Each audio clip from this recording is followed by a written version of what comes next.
It sounds like a very mean and undemocratic thought, trading off the peculiar glamour that isolation has in a romantic culture, in order to gain an oblique sense of superiority and perhaps pass off an absence of social skills as a virtue. It's important, therefore, to be clear what is meant here by intelligence.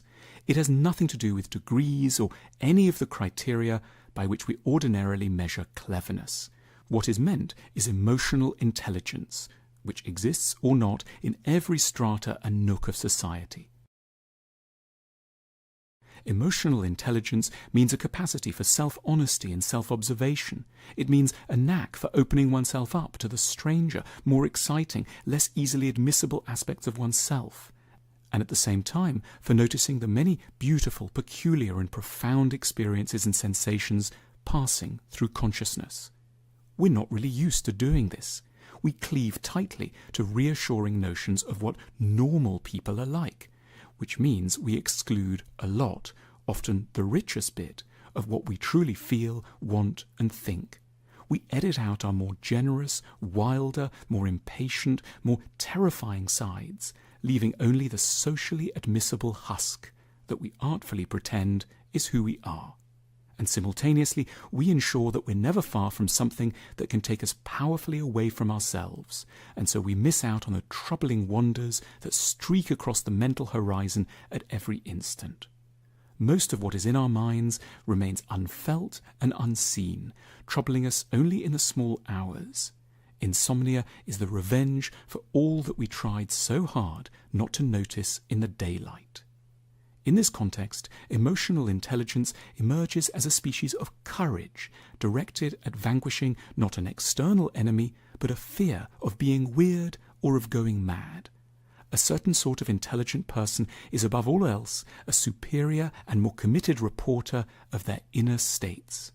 Or, as Emerson once put it, in the minds of geniuses we find, once more, our own neglected thoughts. It's almost certain that people who have devoted themselves to self-honesty and self-observation have an above-average chance of meeting with incomprehension, irritation, censorship, or boredom when they attempt to share the data from their own minds, frankly, in company. Their thoughts, it might be on politics or architecture, family life or sexuality, will sound more threatening, more intense, oblique, or tender than is allowed. That feels lonely if one's in the mood to frame things like this. There are simply fewer people at large committed to self-honesty and self-observation, and therefore up for exchanging notes on what it's truly like to be alive. Yet there is one resource that is exceptionally well suited to addressing the feelings of disconnection liable to be felt by the emotionally intelligent: art. Works of art are humanity's secret diary, records of all that could not be said in regular social contexts, but which have found a home in the more intimate, honest communication that can take place between an artwork and its audience. The libraries, cinemas and galleries of the world are repositories for all the sensations that didn't easily make it into standard interactions and that contain what we need to state and crave to hear as audiences in our lonely states.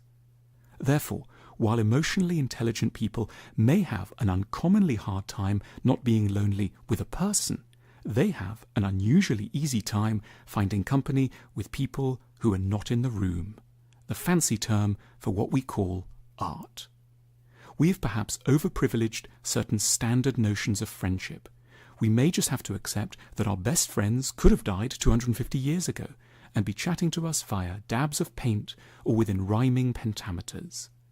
That said, the goal shouldn't be a society where art is ever more prevalent and more available when loneliness strikes. It's perhaps a society where art is ever less necessary, because we have grown better at knowing how to share more of who we are in the ordinary moments of our lives, where we have found a more direct and reliable path out from our loneliness.